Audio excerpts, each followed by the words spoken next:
Welcome to Wildwood channel. నేను మీ Prashanth. So Koratala Siva డైరెక్షన్లో మన అల్లు అర్జున్ గారు నటిస్తున్నారని చెప్పేసి ఇప్పుడు సోషల్ మీడియాలో చాలా వైరల్ అవుతుంది.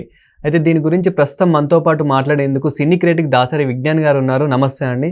నమస్తే. సో అసలు ఏంటి, నిజంగానే మరి మూవీ రాబోతుందా? అసలు దీని వెనకాల ఏంటి? ఇప్పుడు సోషల్ మీడియాలో అయితే ఈ టాపిక్ వచ్చేసి చాలా వైరల్గా మారింది. మిర్చి, శ్రీమంతుడు, జనతా గ్యారేజ్, భరత్ అనే నేను, ఈ 4 సినిమాల తర్వాత చాలా గ్యాప్ తీసుకొని కొరటాల మొన్న దేవర సినిమాకి చేశాడు. సుమారు భరత్ అనే నేను 2018లో వచ్చింది. తర్వాత ఇప్పుడు 2024, ఇంచుమించు 6 years గ్యాప్ తర్వాత ఈయన దీనికి దేవర సినిమాకి డైరెక్ట్ చేయడం జరిగింది. ఇప్పుడు నెక్స్ట్ సినిమా ఏంటి అనే క్యూరియాసిటీ అందరిలోనూ ఉంది. సో బన్నీ దీనికి సైన్ చేశాడు అని తెలిసిన తర్వాత జనాలు కొంచెం హ్యాపీ ఫీల్ అవుతున్నారు. కొరటాల శివకున్న fans, Bunny fans, NTR fans అందరూ కూడా చాలా హ్యాపీ ఫీల్ అవుతున్నారు. ఎందుకంటే కొరటాల శివ గారు ఈజ్ ఏ వండర్ఫుల్ డైరెక్టర్. ఇప్పుడు మిర్చి సినిమాతో తను ఏంటో తను ప్రూవ్ చేసుకున్నాడు. అవును, చాలా పెద్ద హిట్. అండ్ ప్రతి సినిమాలోనూ ఒక మెసేజ్ ఉంటుంది. నెక్స్ట్ అలాగే శ్రీమంతుడు, ఇప్పుడు ఊర్లని దత్తత తీసుకోనే కాన్సెప్ట్ అప్పట్లో చాలామంది దీన్ని అవలంబించారు కూడా. అంతెందుకు, అప్పుడు ముఖ్యమంత్రి కేసీఆరే అదే చిన్న ఊరిని దత్తత తీసుకున్నాడు.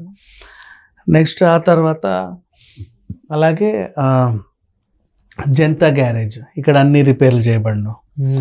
అది కూడా కాలుష్యం గురించి, పర్యావరణం గురించి, చెట్ల గురించి ఎన్టీఆర్ పోరాడడం, ఆ దిశగా మనం చూడడం, జీరో ప్లాస్టిక్, ఈ టైప్ ఆఫ్ మూవీ.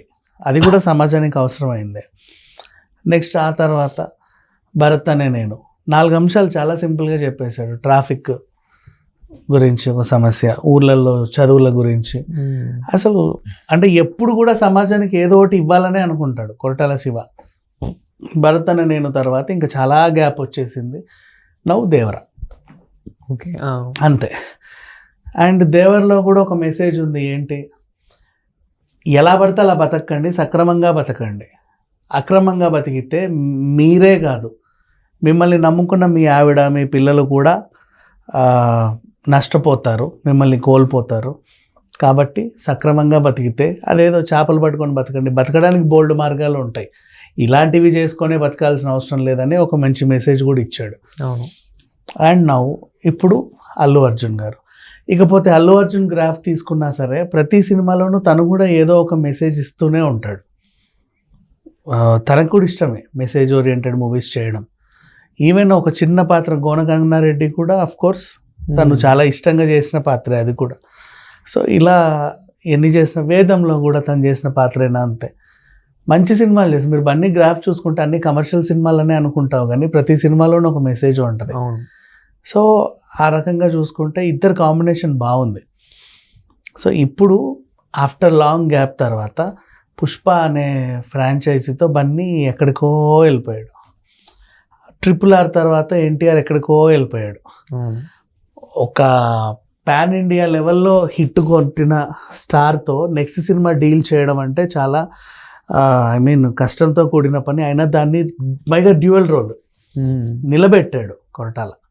సేమ్ ఇప్పుడు బన్నీ, ఇప్పుడు పుష్ప 2 అనే సినిమా ఇక మనం నిన్న మొన్నటి నుంచి చూస్తూనే ఉన్నాం. దాని సంచలనాలు మాట్లాడుకోవడానికి కూడా భయం వేసే అటువంటి రికార్డులు బ్రేక్ చేసుకుంటూ వెళ్తుంది. అలా పాన్ ఇండియా లెవెల్ అంటే ఇప్పుడు 2,000 కోట్లు ఈజీగా తీస్తుంది పుష్ప. అది పెద్ద విషయమే కాదు. ఆల్రెడీ 1,065 వచ్చేసింది, ఇంకా 1,000 ఒక వీకెండ్, అంతే, పెద్ద విషయం కూడా కాదు అది. సో అలా తీసేస్తుంది. ఆ రేంజ్ హీరోని మళ్ళీ కొరటాల డైరెక్ట్ చేయడం, ఒక మంచి మెసేజ్ ఓరియంటెడ్ సినిమాతో రావడం అంటే చాలా big task. But Koratala he will do his best. చాలా నీట్గా చేసుకుంటూ వస్తాడు.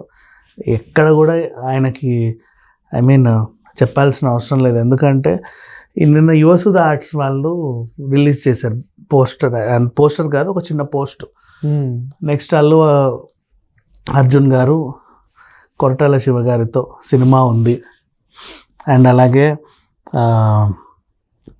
GA2 పిక్చర్స్ ద్వారా మేము దీన్ని అందించబోతున్నాం, మిగతా అప్డేట్స్ అన్నీ ఇక్కడే ఇవ్వబోతున్నాము, వెయిట్ చేయండి అని చెప్పేసి వాళ్ళకు పోస్ట్ చేస్తే అందరికీ తెలిసింది.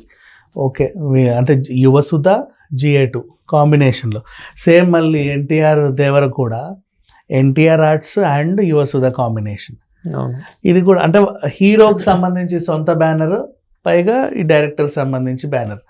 ఇక్కడ కూడా అంత హీరోకి సంబంధించి సొంత బ్యానర్, మళ్ళీ అలాగే డైరెక్టర్ సంబంధించినట్టు ఇంకో బ్యానర్. వీళ్ళు కలిసి చేయబోయే మూవీ ఏంటి, టైటిల్ ఎలా ఉండబోతుంది, పుష్ప 2తో అసలు రికార్డులన్నీ తిరగేసిన బన్నీకి నెక్స్ట్ సినిమా అంటే దాని మీద అంచనాలు ఇంకా ఏ రేంజ్లో ఉంటాయి. పైగా దేవర లాంటి బ్లాక్ బస్టర్ హిట్ ఇచ్చిన తర్వాత, అంటే అన్ని హిట్లే, కొరటాల శివల గ్రాఫ్లో ఎక్కడ ఫ్లాప్స్ అనేవి లేవు బేసికల్లీ ఆయన తీసినటువంటి సినిమాలు. ఆయన పేరు వాడుకున్న సినిమాలు బోల్డ్ ఉన్నాయిలే మధ్యలో. ఆ భరత్ అనే నేనుకి దేవరకు మధ్యలో వచ్చాయి ఏదో పనికి మళ్ళీ సంత, అది ఆయన పేరు వాడుకున్నారు అంత, అందుకే నేను దాని గురించి మాట్లాడదలుచుకోవాలి. సో ఆయన సినిమాలు అన్నీ కూడా హిట్, ఇది కూడా హిట్ అవుతుంది ఖచ్చితంగా. దేవర ఆల్రెడీ 1000 కోట్లు దాటేసింది. అవును. నెక్స్ట్ ఇప్పుడు బన్నీ ఒకవేళ 2000 CR కొల్లగొడితే ఈయనకి చాలా పెద్ద టాస్క్ అది. 2100+ తేవాలి అంటే. ఏమో పుష్ప 2000 ఆగాలని ఏం లేదు కదా, ఇంకా 2.5, 3 కూడా వెళ్ళొచ్చు, ఛాన్స్ ఉంది. సో దాని తర్వాత ఈయన తీయబోయేది అంతకు మించి ఉండాలి. సో ఆయనకి చాలా బరువైన డెసిషన్ తీసుకున్నాడని అనుకోవాలి.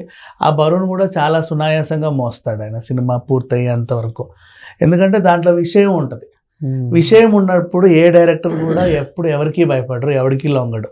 చాలా కూల్గా కామ్గా సినిమాలు తీసుకుంటూ వెళ్తారు. అందులో మొట్టమొదటి వ్యక్తి Koratala. So I appreciate him. అది. సో చూసారు కదా, కొరటాల డైరెక్షన్లో అయితే మన అల్లు అర్జున్ గారు అయితే రాబోతున్నారు అనేది కన్ఫర్మ్ చేసేసారు దాసరి విజ్ఞాన్ గారు అయితే.